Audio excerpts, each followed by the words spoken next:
fascinating. Fascinating fascia. Emma trained as an aromatherapist at ITHMA, qualifying in 2000. Over the years, she has worked in a variety of settings, including a busy multidisciplinary clinic, in corporate sector companies providing on-site massage, and as a volunteer for a charity supporting adults living with HIV. For many years, she has run a private aromatherapy and bodywork practice in Twickenham, southwest London. Emma has been a member of the teaching team at ITHMA for many years. It's also an Institute of Traditional Herbal Medicine and Aromatherapy. Actually, Emma is vice principal, and I've got to say, has been incredibly supportive in that role. Emma, thank you. And also Joe as well, on my teaching team. Two fantastic teachers to have in any school. I've been very lucky. She's also regularly leads anatomy training sessions with yoga teachers at a London yoga school. And she's especially fascinated by fascia. Actually, I said it again.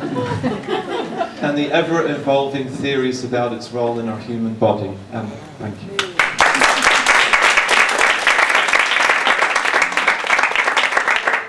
And I was quite interested to hear what you were going to say about it, so I didn't know. So just checking, when I spoke earlier, it did seem that everyone can hear me. Can everyone hear me? Yeah. No. If anyone at the back, I know that's probably Joe or Janice, yeah. But too many people I know in this room. No, I mean it. There's a lady saying she can't hear you. Oh, serious? Someone Jamie Curry's Almost totally deaf in one ear. I truly mean that. Oh, I'm okay. sorry, I'm sorry. So I will take the microphone, which I think I'm not going to take that one. Okay, can you hear me now? Yes, that's wonderful. Okay. Don't get an excuse not to use a mic. But if my mouth moves away from the mic, this is highly possible, please just wave and I will try and get it back into the right place.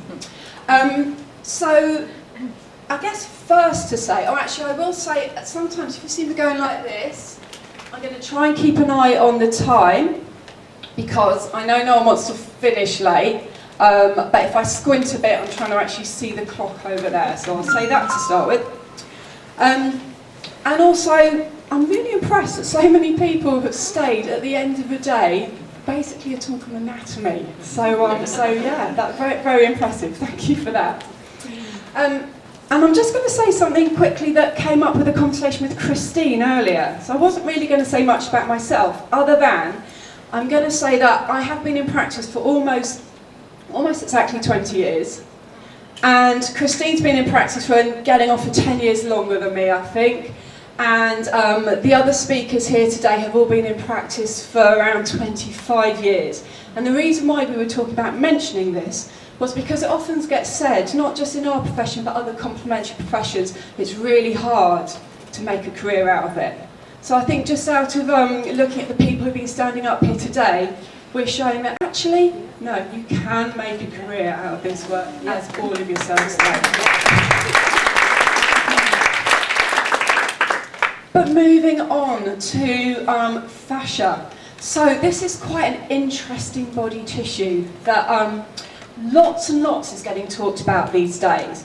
Realms are being written about it. And it's relatively quite newly studied. And I'm going to go on to try and demystify a little bit why it's so newly talked about. So I guess to start with, I'm going to do all my own slides. This is not fascia. When I first started getting interested in fascia, around 7, 8 or so years ago, I had a few interesting conversations with my partner who kept saying, it's pronounced fascia. It's like, no, that's what's in the roof. I am talking about the anatomical tissue pronounced fascia, though actually the roots of the word are both correct, come from the same place. So what we are going to be just having a think about for the next 40, 45-ish minutes. As I said, it's a vast subject, so this is going to be just, this way Craig, Oh, I need to come over here. Oh, Yep. camera, right. So many things to Camera, remember. microphone. We're just going to be dipping our toe a little bit into the vast ocean of information that's now quite easily actually available for us to find out about this very mysterious body tissue. And I thought I'd start by giving a little bit of a potted history.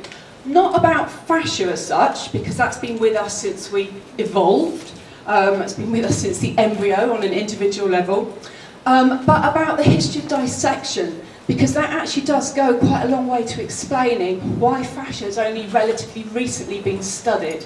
It's a question I get asked quite often. Why are we only just finding out about it now? And actually the history of dissection does explain that a little bit.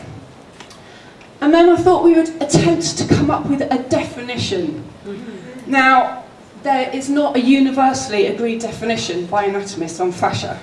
In fact, there's quite a lot of disagreement on a definition about fascia. But we'll see if we can come together in this room and sort of start to define it. And then we'll sort of finish off by a bit of a talk about its structure and function in the body regarding movement and posture.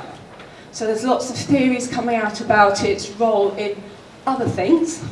But, you know, us here, most of us, I imagine, are working as body workers, so focusing on its role in terms of posture and movement. And within that time, hopefully, there'll be a bit of time for some questions as well. So, this slide does give me a quick reminder. If any of you did print out the slideshows you were sent in advance, my images deliberately aren't on there. And that's because I have got images throughout this presentation, but I don't have permission to share them.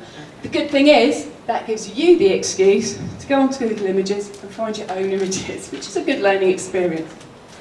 But this picture here, these rather finely dressed gentlemen, this is an early dissection. This is from a 15th century painting.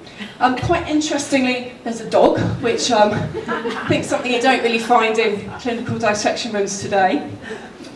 And these gentlemen would all be physicians and surgeons. Amongst them, there's also probably an artist. I'll come back to the artist. But yeah, physicians and surgeons beginning to learn about actually what's underneath the skin. And there's evidence that some dissections, human dissections, took place as early as in ancient Greece. However, for much of our known history, dissections were actually banned across most of the world, primarily for religious reasons. And around the 16th century and around the time of the Renaissance, there became a surge of interest amongst physicians of the time, surgeons of the time, who actually, funnily enough, wanted to discover more about what was actually beneath the skin of the bodies they were treating and prescribing treatments for. But there was a lack of cadavers, cadaver coming from the Latin meaning to fall, the fallen dead. So cadaver is the word we use for the dead body used for dissection purposes. There was a lack of cadavers, which generated a little bit of a black market in human bodies. Black market coming from body snatching, which is when at a freshly buried grave, the grave of a freshly buried body, the grievers, having recently departed, in the middle of the night, guys have got a bit of a backhander, coming digging up the bodies and slipping them off to the anatomists in the middle of the night illegal dissection rooms. Also murder, specifically for the purposes of anatomy dissections. Apparently focusing on people that it was thought wouldn't be missed, primarily sex workers, homeless. But yeah, so these sort of quite, you know, I think we could say unethical means of gathering body for dissections. But although, obviously, I question the moral compass of the people who sort of were involved in this, there's also a lot of bravery of these physicians, these surgeons, these anatomists, who despite them conducting out highly illegal dissections, were brave enough actually to go to quite long measures to actually find out more about the human body. Then there was actually a bit of an outcry about people being murdered, specifically for dissection, about body snatching. And in Britain, in 1832, an Anatomy Act was passed, which actually meant that cadavers were much more available for the purposes of medical study. So, how is this actually related to fascia? So, I've done a few dissection trainings myself, so I can 100% safely say that when a body is opened up, you don't see all these lovely muscles as we know them from our anatomy books. What you see is a swathe of connective tissue. The first time I did dissection training and the trainer said something about the bicep or something, and I was like, what? It's just a whole mess of muscles. You know, so you do, it's not actually, these pictures don't accurately reflect how our body is underneath the skin. Much of the fascial tissue is white and pale in nature. The story is that the early dissectors cut open the bodies, then they found all this white stuff, which was hiding all the interesting stuff, the red muscle tissue and the organs beneath. So they cut out this white stuff and threw it away. And I've actually spoken to a physiotherapist who trained in the 80s who said, must be one of the last physios to do dissection training as a regular part of his training. But he said that's exactly what they were doing in their dissection training as physiotherapists, cutting out the white stuff, throwing it away so they could study the interesting stuff, the relevant stuff. So fascia was literally confined to the dustbins, therefore not studied. It was considered to be a sort of inert packaging type material with no proper useful purpose in the body. And the artists, so let's come back to this picture. One of these guys was probably an artist. There were artists in these dissection rooms. So the dissectors looked for identifying features of the muscles. They found these striations in the muscle tissue or lines of contraction. They cut around them, forming these pictures as we know them today from our anatomy books. The artists then drew these images, and these images have then been reproduced and reproduced down the years, giving us so-called sort of fact of our muscle system. So these images we have in our anatomy books, they're not incorrect, but they don't give us the full picture of what our soft tissue does look like underneath the skin. So that's our little sort of introduction to our history of why fascia hasn't been studied.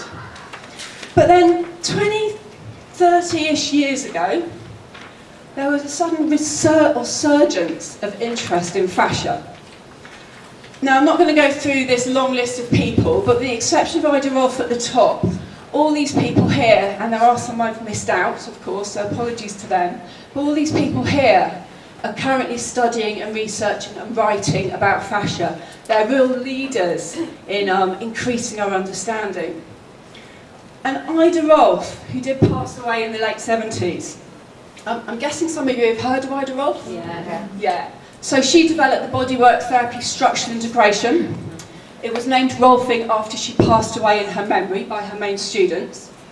But she became interested and curious about why what she was finding in her bodywork, what she was observing in her clients, wasn't accurately reflected in her anatomy books and anatomy, understanding. So she started investigating the body and how our soft tissues work further. So she's one of, and she's one of the only 2 women on my list. So I did, by mistake, miss off Carla Stecco, because it's a bit unfortunate to miss out some of the few women who are real leaders in this field at the moment. But she's really credited with one of the real early pioneers of this study into fascia today. And most of these people, you can find information in their writing really quite easily, and helping us understand a lot more. So I'm going to pose to you a question. Not actually my question. This question comes from Tom Myers. Anyone heard of Tom Myers? Yes. Anatomy trained? Yeah. Thought there would be some. Tom Myers was actually a student of Ida Rolfe, beginning of his career, end of hers. And he asks, do we have 600 muscles? Now if you Google how many muscles are there in the human body, you'll get usually between 600, maybe 800, but often estimates go around 650. So he says, do we have 600-ish muscles? Or do we have a single sheet of connective tissue with 600-ish muscle pockets? So that on its own probably doesn't make too much sense, but it's a good introduction into how we're starting to think about fascia and how it works. So I'm going to turn the question over to yourselves. Now within this room, there will be a huge differences and a huge amount of understanding about fascia. Now, some of you might only just be aware of the word. That's absolutely fine. Some of you, I expect, have read and studied quite a bit. So let's just shout out a few things. Anything you know about fascia. It doesn't have to be a full definition, might be just a single word. What sort of things do you know about fascia could contribute to a definition? Well, for me, it's kind of a 3D wetsuit that goes all around and intersects and integrating with everything that we have. So we've got a 3D wetsuit, did you say? Yeah, it's just kind of... That's great. I've not heard that one before. 3D wetsuit, but really crucial, you said interweaves and intertwines everywhere in our body. Beautiful, thank you. You can get lots of crossovers, well, I think, that myofascial sling. Ah, yes, myofascial slings. We will leave that one for now, but yes, lots of crossovers, there's lots of sort of connectivity, and sort of, yeah. One of the big researchers, apologies to any French speakers, I know I don't say his name right, Dr. Jean-Claude Guimbateau, he described... Was that good? Oh, he describes fascia as a chaotic, when he first started studying it, he's a French hand surgeon, described it as a really chaotic tissue, and he wanted to understand more about the chaos. That's one of the things that prompted his research team.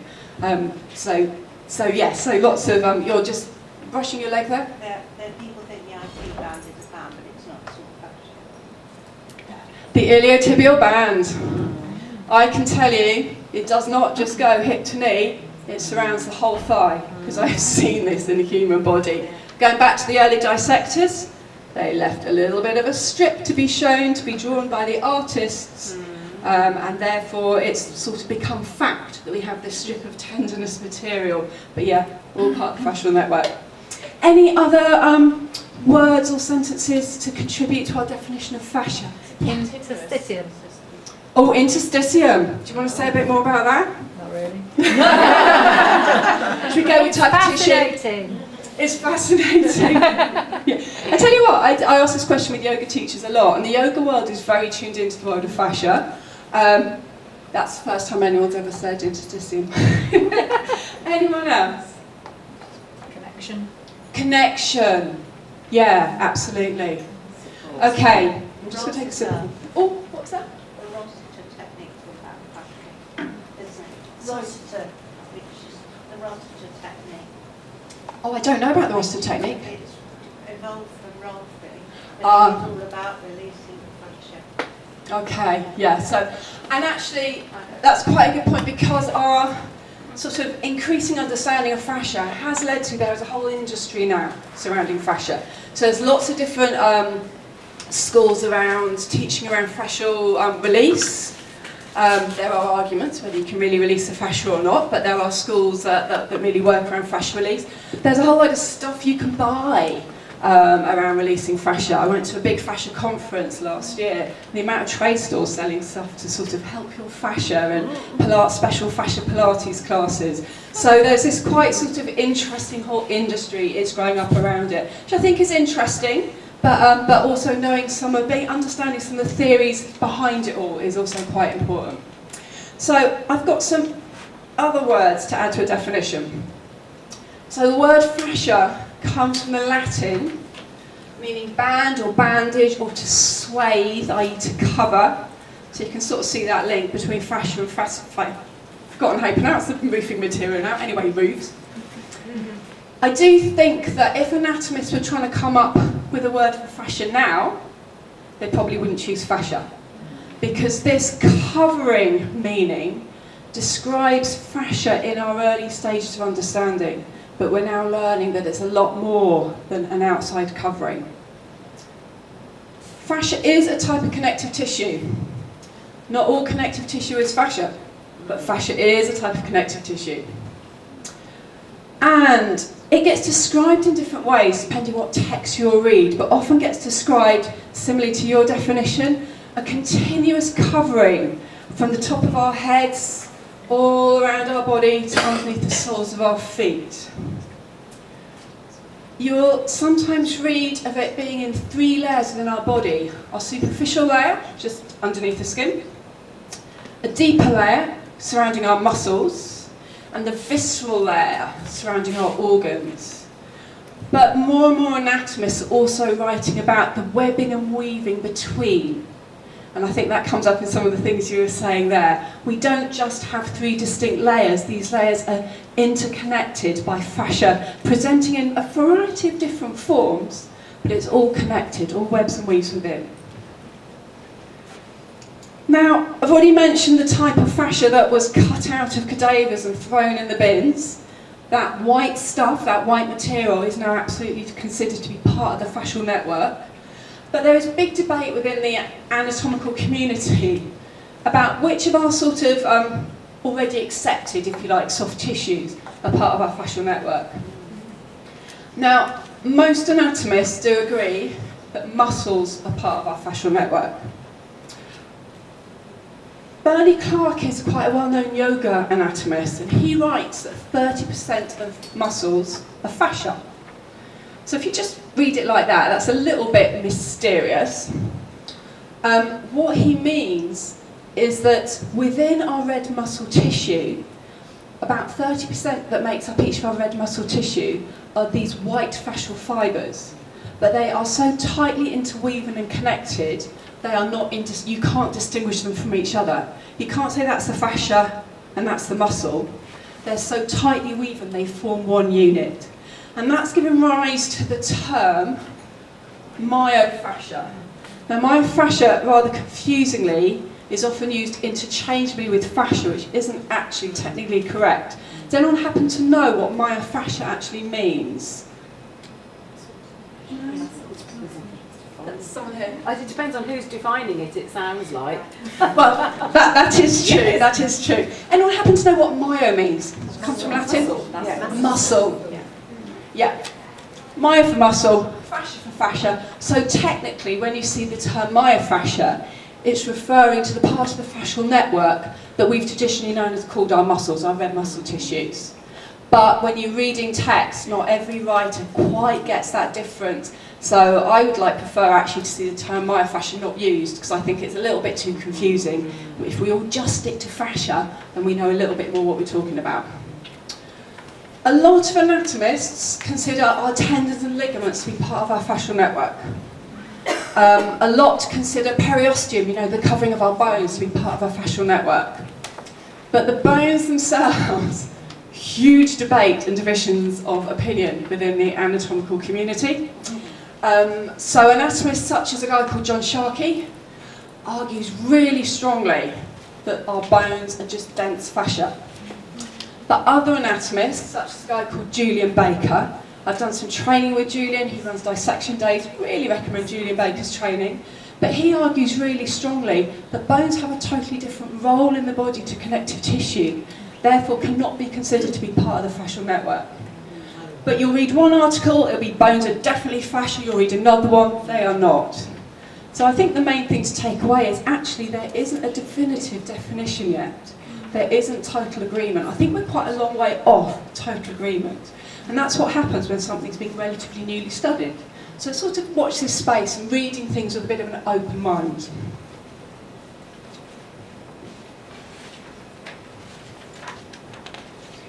So a definition that I like, Jo Abelson, she's another yoga anatomist, she's a yoga teacher and a structural integration therapist.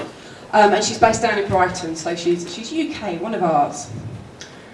She describes fascia as the fabric of our form. It literally joins every single part of us together, from the finest level of detail within us, between the cells, to the outermost layer of skin in which we are wrapped. Now that is clearly not an anatomical definition, and perhaps it opens more questions than it answers. But I think it's a really nice starting point, because basically what Jo's saying is it connects everything. It's everywhere within us, from our tiniest cells to sort of huge swathes of tissue within our body. Fascia is everywhere and is the connecting tissue of our body.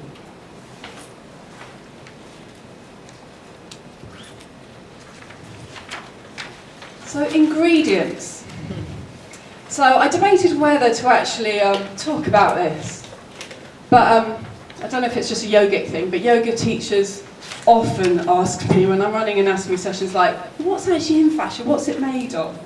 And it is, useful to know a little bit more, a sort of breakdown of what this tissue is. So, the extracellular matrix sort of provides the structure, like the scaffolding of fascia within our body. And within the extracellular matrix, there are protein fibres and a wonderful substance which anatomically is called ground substance, or you can just call it goo. Yeah. And that's not my word. I have read that in various not so anatomical texts, blogs and things. Goo. It's the fluid, the gel-like component of our fascia. So let's come back to these collagen and elastin to start with. So protein fibres. Our fascia it has a lot more collagen than elastin. Now, I'm sure you're aware that collagen is our strength fibre.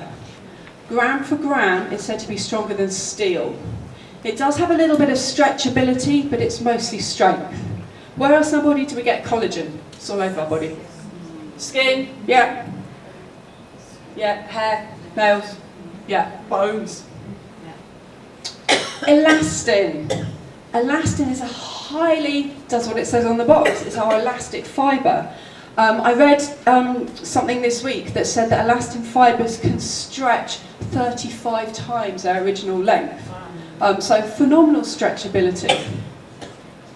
But the main part of our fascia is the ground substance, this gel-like fluid component. The ground substance itself contains various proteins. It contains water, key component. It contains I struggle pronouncing this word, but I told myself I was going to have a go. I often chicken out. Glycosaminoglycans. Thank you. Or you can just say gags, a lot easier, though it has not always the nicest connotations. One of the sort of most famous gags, if you like, is hyaluronic acid.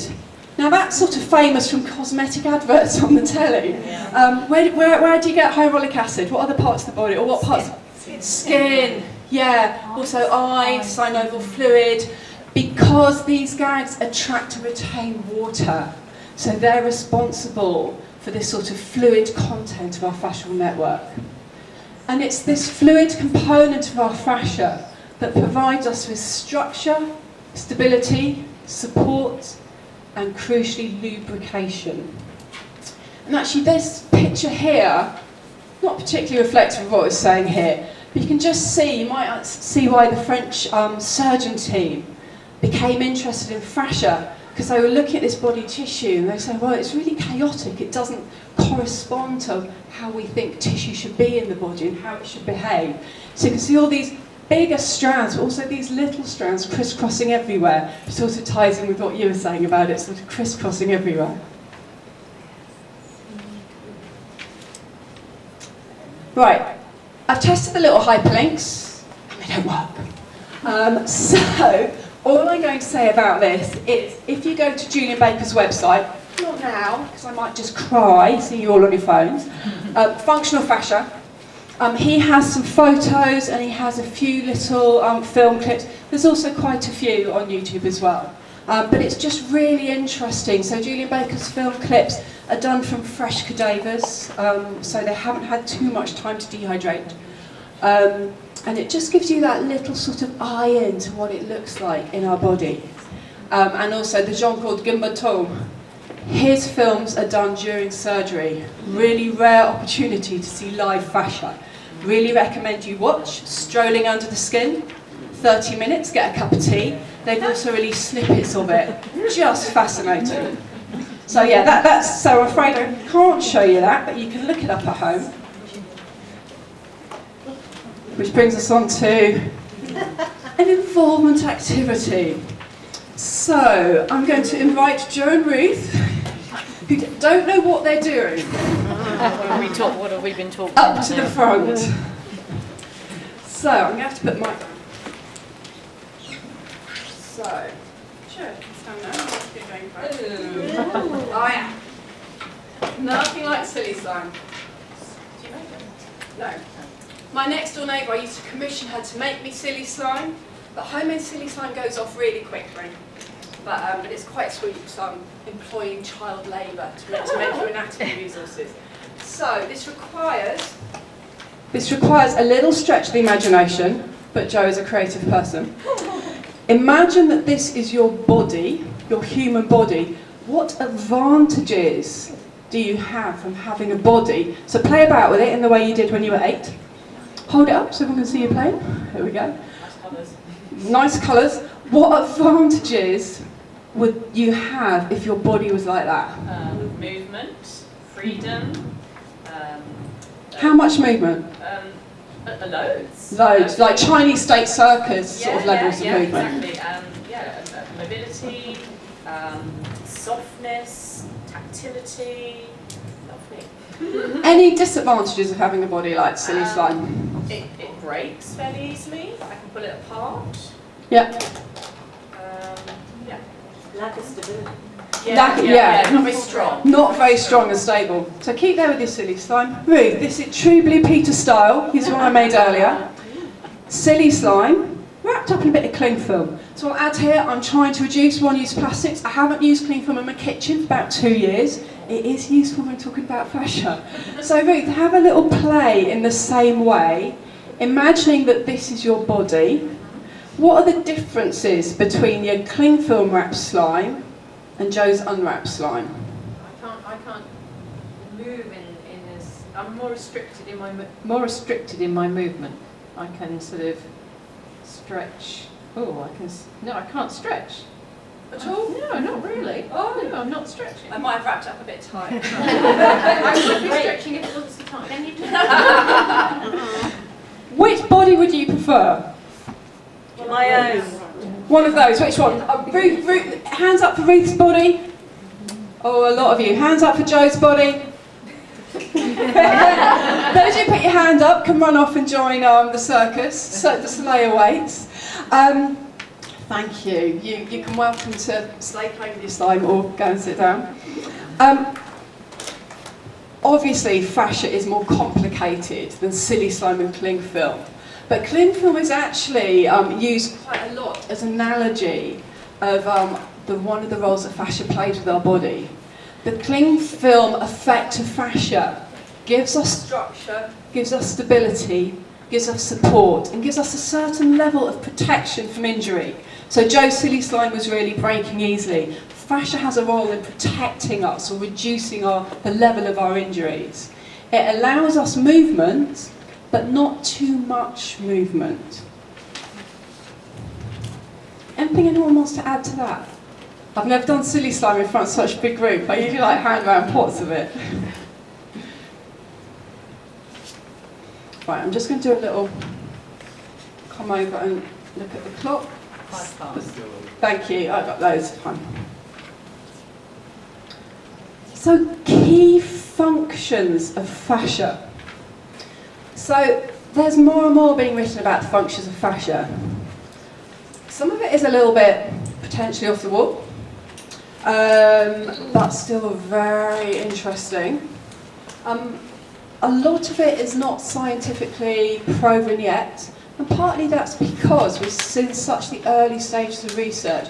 There is quite a lot of research going on. There is actually a fascia research council, I think they're called. They formed last year, and they are training with, you know, the German plasticization company guys, the people who are responsible for Body Worlds. Yeah, Body Worlds. The doctor who started that, of course, passed away a while ago, Gunther thingy, yeah. But Body Worlds still continues, and their plasticization program still continues. And the fascia research people have done some training with him, and they are starting to, I'm not sure if they're successful yet, or just working up to success of plasticization of fascia, as which will be a really interesting learning tool. They've got a Facebook page. They haven't got too much on it yet because it is quite new, but there's some big names involved in that research council. So I'm just going to focus on the roles of fascia around our movement and around our posture. So we know that fascia surrounds, supports, and holds our soft tissues and our organs in place.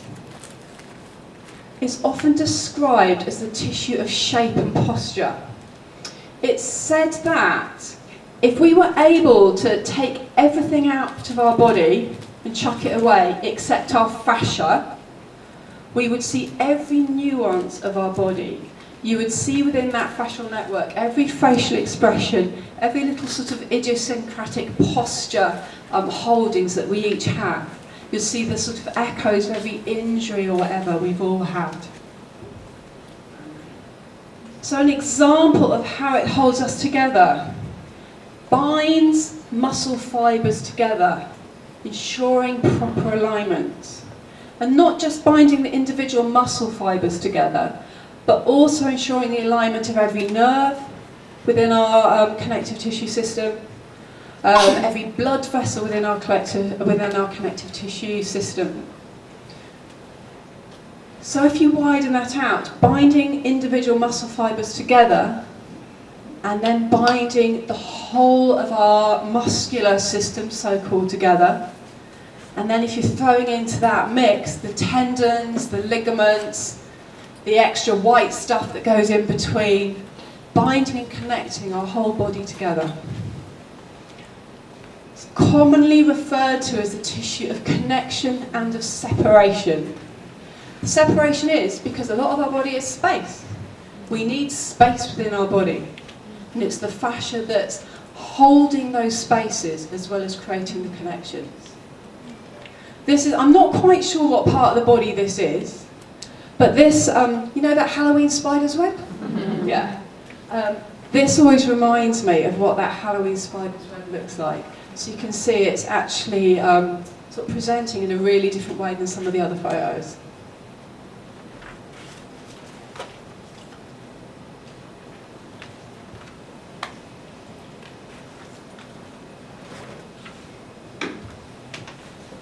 So some of the functions of our fascial system. Actually, you'll see the fascial system referred to as the fascial system, your fascial network.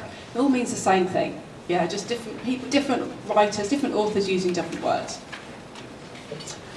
One of its key functions, and one that I think is pretty much agreed by all anatomists as far as I can see, is that it helps facilitate smooth movement. Lubricate surfaces. So remember, it's a highly wet network. It's a highly wet tissue. I might not get this number right, but I read recently, I think it's 90% of our fascia tissue is the fluid component. It does vary a bit from tissue to tissue. If you think of the differences between muscle and ligaments, for instance, which of those is the wetter tissue? Muscles or ligaments? Muscles, yeah. Yeah, and it's got more flexibility. It's basically slightly different proportions of those key ingredients. They have the same key ingredients. These collagen fibres, these elastin fibres, little reticulum fibres we haven't talked about, there's not too many of them. This ground substance is fluid, this fluid component. And because of this fluid component, it's giving our body lubrication, allowing organs and connective tissues and different parts of our body to literally slide and glide over each other, without which we become stuck. When we get dehydrated, as we all know, we get adhesions, we get restrictions, we can't move, we can't function quite as effectively. Now, the theory of how fascia transmits forces, it's a sort of a whole afternoon of talks and discussions on its own. So I'm going to try and simplify down it just into a couple of points here. So some of you might have heard this term, but tensegrity, or when it's talking about the body, biotensegrity. Yeah, really interesting theories of how the fascia works in terms of structure and movement within our bodies. There's anatomists saying these theories don't fully explain fascia, but they go a good way to explaining it. So I'm taking these whole great big theories, I mean I've got a whole book on biotensegrity, but I'm taking these theories down into a couple of little points. And these are quite important to us as body workers, so I feel, because they are totally moving us away from our understanding of biomechanics. So you hear this word all the time, don't you? And this is what we were taught, our body works biomechanically. So just to give a little reminder of biomechanics, so I think a lot of us, for whatever reason, remember names of muscles in our arms, sometimes more than other parts of our body. So if you, in fact everyone, stick an arm out in front of you, lifting your arm up. This isn't about looking at how big your muscles are, don't have to worry about that. But what's the main muscle in your upper arm that's contracting, that's moving at the moment? When you, your bicep, yeah. So if you remember that term, antagonist, the antagonist muscle, like the main helper? Yeah. Which can you remember what the main helper is of the bicep? Your tricep, it's underneath, it's relaxing as the bicep's contracting, and then you change that movement and you've got the opposite happening. You've also got some sort of helper muscles, always described as being fairly localised. The theories of what's happening in our body according to biotensegrity are changing this. So if everyone just picks up something close to you, you've probably got a water bottle or a pencil case or a glasses case, doesn't have to be heavy. So when I talk about forces, it's not this sort of punching force. Every movement, every muscle movement in our body involves force. So if you lift up your object, where would you say is the main muscle movement happening? Don't worry about names of muscles, just sort of whereabouts in your body is it happening? Which main muscles? Where largely are the working muscles? Fingers. So shoulder, this one, so forearm, upper arm, sorry, upper arm, shoulder. Anything else? Pecs. Pecs, do you want to explain pecs, Joe? Oh, chest muscles. Chest muscles, yeah. Fingers. Shoulder, fingers, yeah. You're not feeling them perhaps so strongly, but actually your hand muscles, the muscles of your fingers and hands, are really working hard. They're working to grip, and they're involved in that movement there. So if we were to look at the biomechanical model, we'd be isolating certain little pairs and groups of muscles and saying, those are working now, causing that movement. The new fascial theories are saying, my hand muscles are really working here.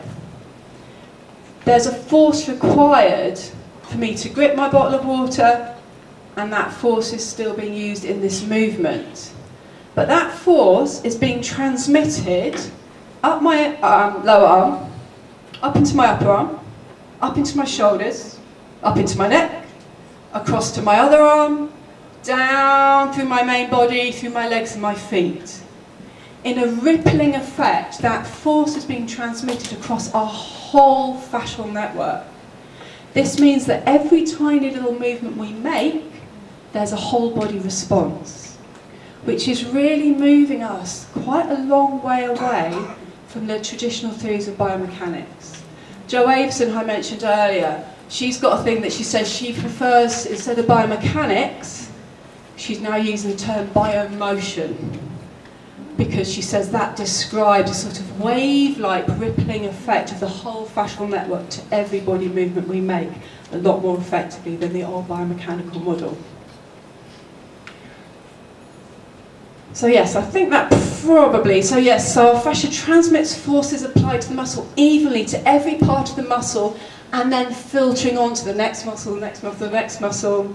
So the whole fascial network is involved. This is what I didn't say, this is quite crucial. Therefore, stress and excessive force are reduced on any single part.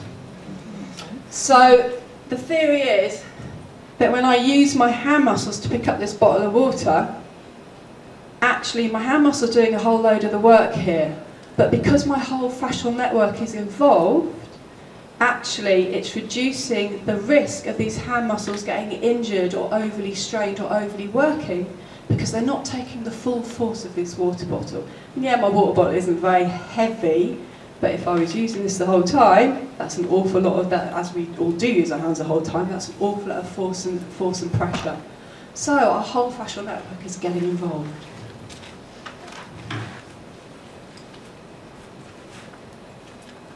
Ooh, got the right arrow. So Tom Myers. This is his rather more succinct explanation of that. when one part of the body moves, the whole body responds. And functionally, the only tissue that can mediate such responsiveness is the connective tissue. And Tom Myers talks about connective tissue rather than fascia quite a lot, but his whole theories that he's devised are about connective tissue being fascia.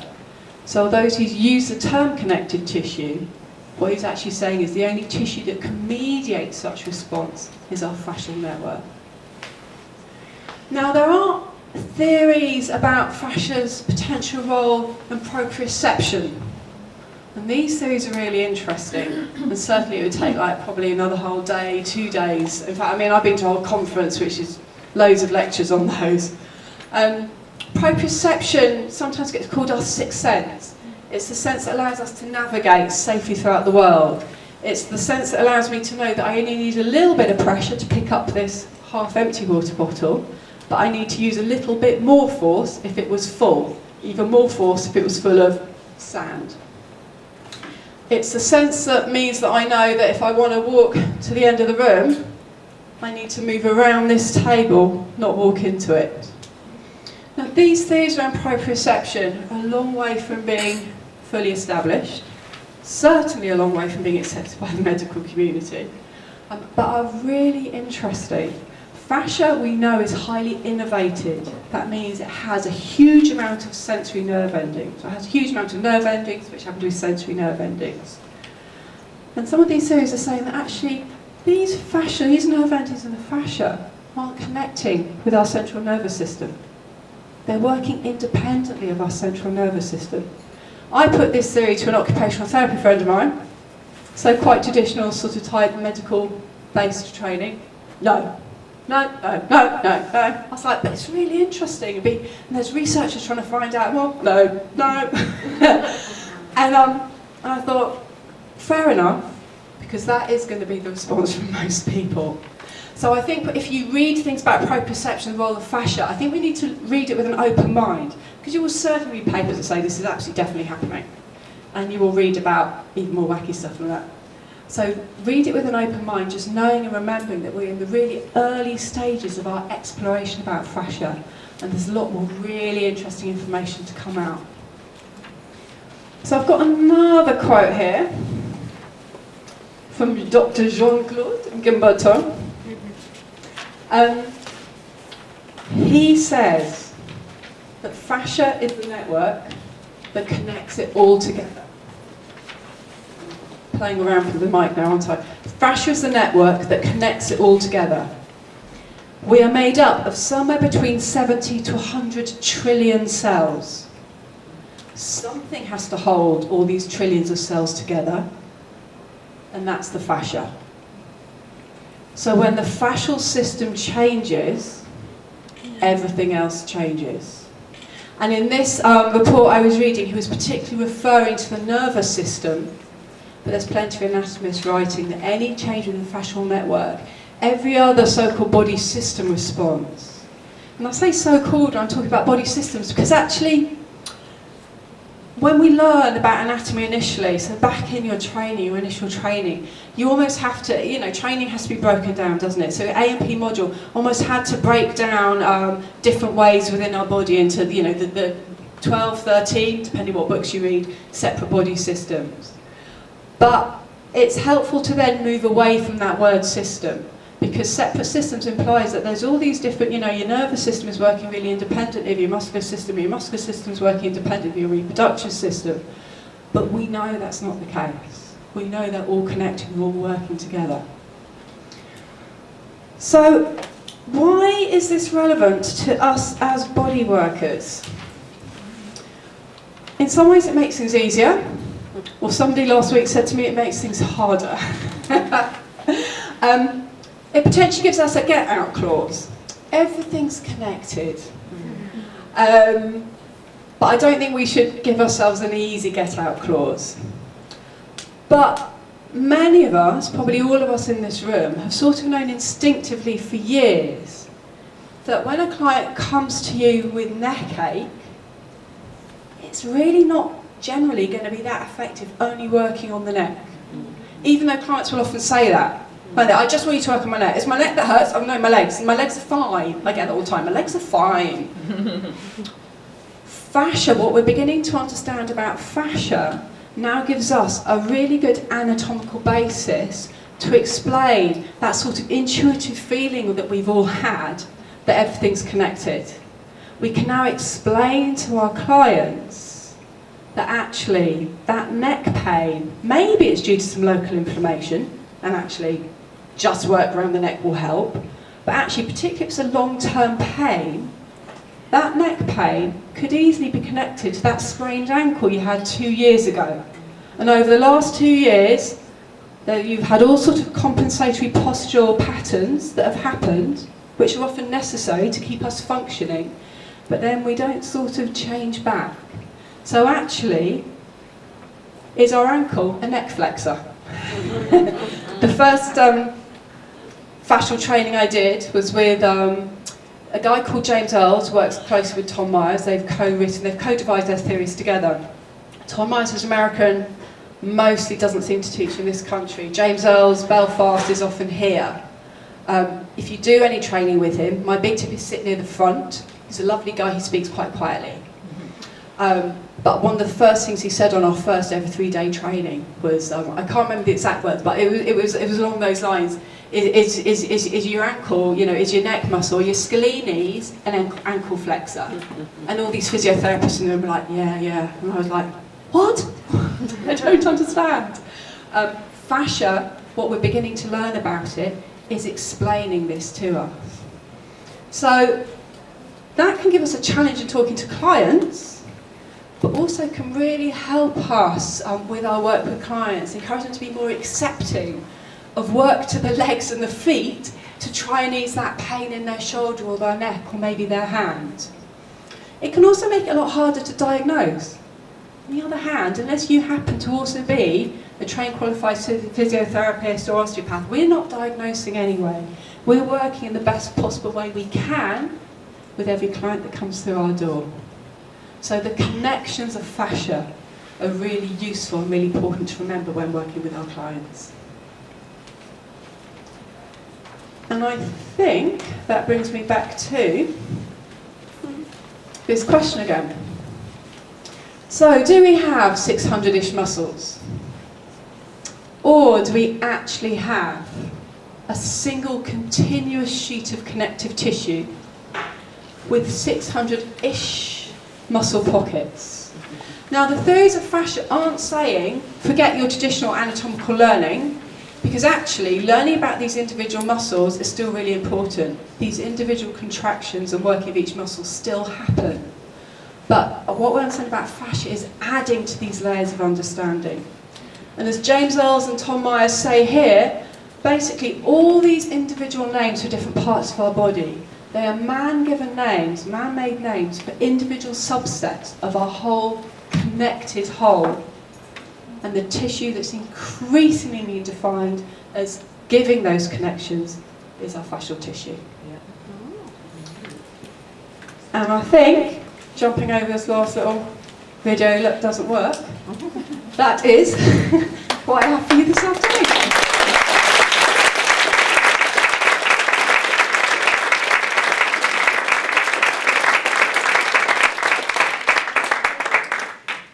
Thanks, Emma, for that wonderful presentation. Dare I say, fascinating.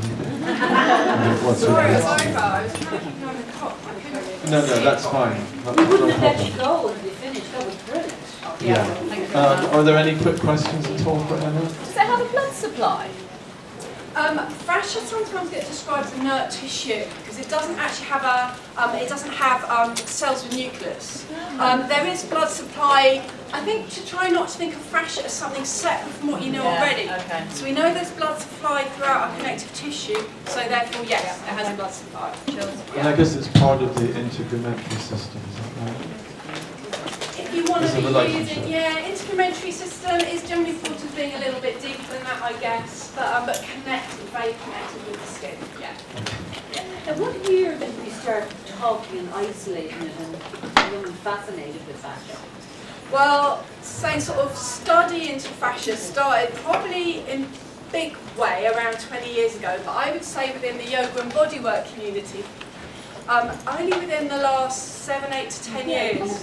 And now there's suddenly loads and loads more information, so it is recent, it's definitely recent. Well done, that was fantastic. Thank you. Thank you.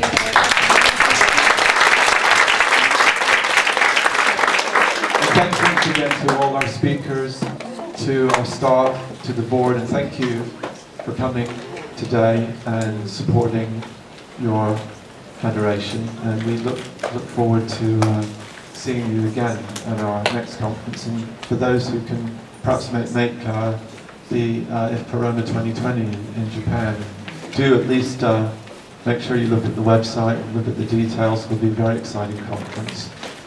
If not, we look forward to seeing you next year for our British-based conference. Okay, thanks once again and have a safe journey.